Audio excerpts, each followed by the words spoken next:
EP นี้ก็มานายพามาเที่ยวทะเลครับวันนี้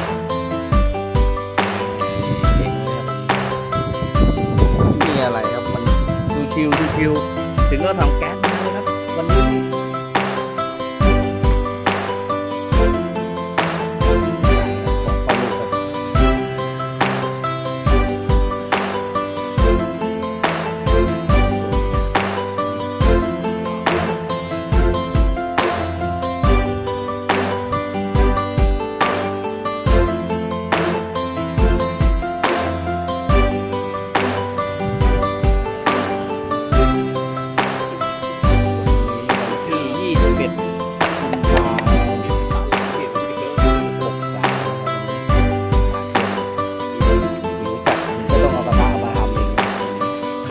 ใครที่สั่งไว้ไม่ต้องได้กินนะครับผมเพราะว่าทอดกินหมดแล้วครับ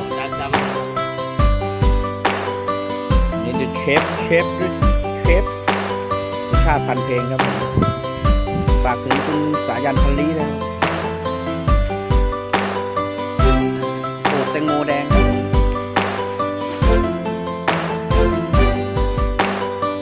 ฝากกดไลค์กดแชร์สับตะไคร้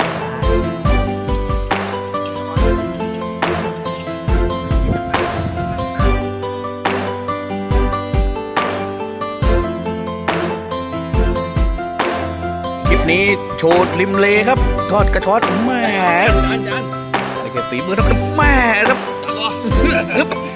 หยิบเป็นครับ